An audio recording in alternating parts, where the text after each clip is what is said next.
After his dramatic final day victory over Dai Shoho in September, sumo fans looked forward to welcoming technical magician Kazuki Ura back to salaried level for the first time in 3 years. But the man himself harbored intense doubts as to whether his patched-up body would hold up over the 15 days, especially against more powerful opponents. Observers were also concerned about his increasingly predictable half-crouching tachi-ai. Although lower division men simply froze like a child fearing an approaching terrier, surely sumo's salaried classes would know how to stop it. And if they did, what else did Ura have? Although the 28-year-old boldly promised to bring back the twisting throws of old in pre-tournament interviews, few seriously believed he still had that in him. Yet day one saw but the first of many November Ura surprises.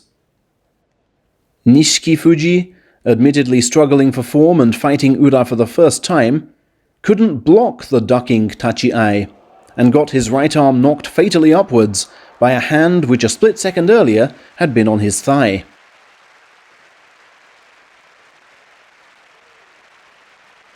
But on day two, the surprise was of a different kind. Ura's stooping frame was blocked from an equal height by a determined Chiyono Umi, who had doubtless learned from defeat in September. A firm extended left to the shoulder set up the thrusting barrage, which saw Ura blown backwards into the type of heavy landing he simply has to avoid. Maybe his low tachi-ai would still work on first-time foes. To test that hypothesis, Mitoryu stepped forward.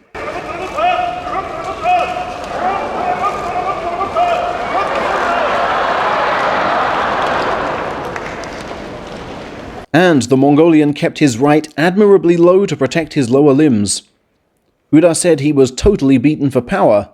More worryingly, he was also totally beaten for tactics.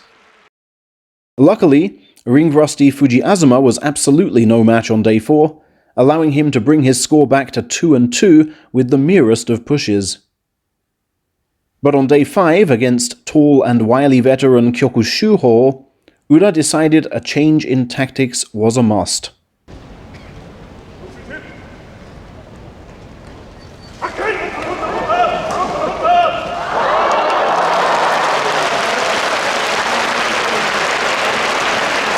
To the side he darted, and when unable to tunnel through, promptly seized the flailing left arm and threw backwards. He'd promised us a spectacular twist throw, and he delivered, with a technique not seen at this level since 1993. To survive, he'd resolved to ask much more of his body, and the risk, which paid off, only encouraged him to offer more on subsequent days. But not against someone of Hakuyozan's size.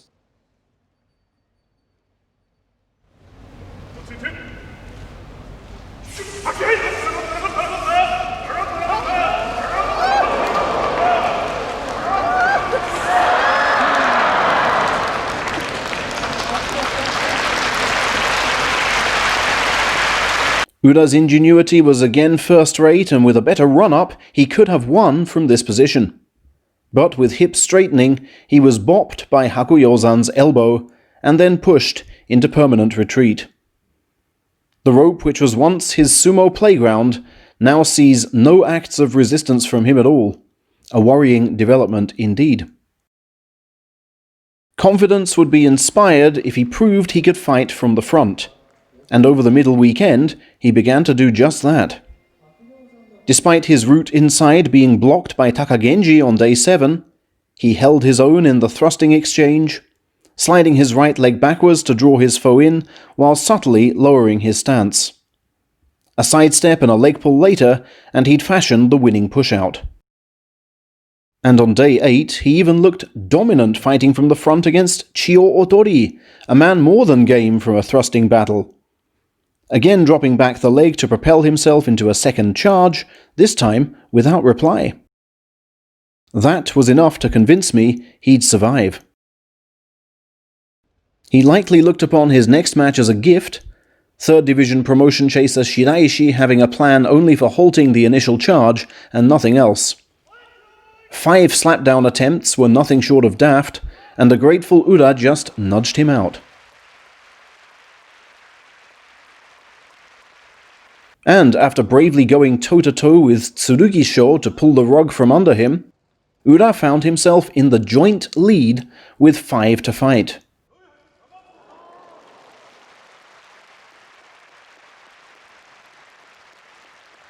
However, a half-hearted step to the right against Daisho Maru cost him on day 11, and he faced Kyokutaise the following afternoon, still needing that extra win to guarantee safety.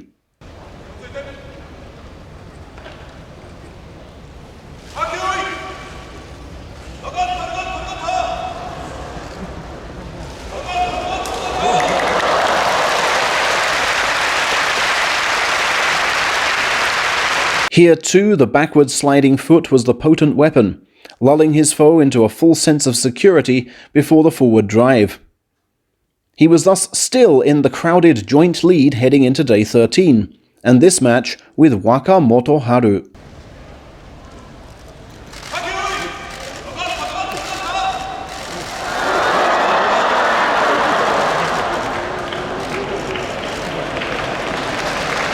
But oh dear. Even his over-the-shoulder throw can be blocked with a firm right to the left armpit.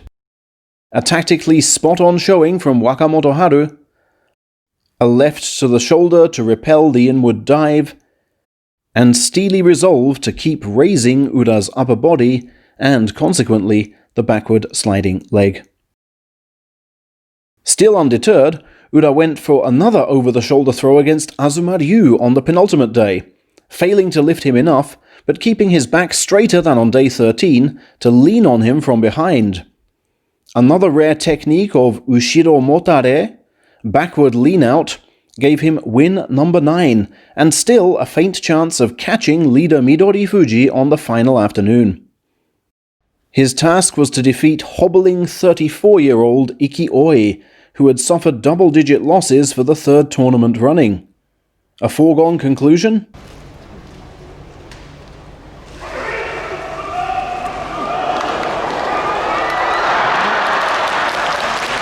No.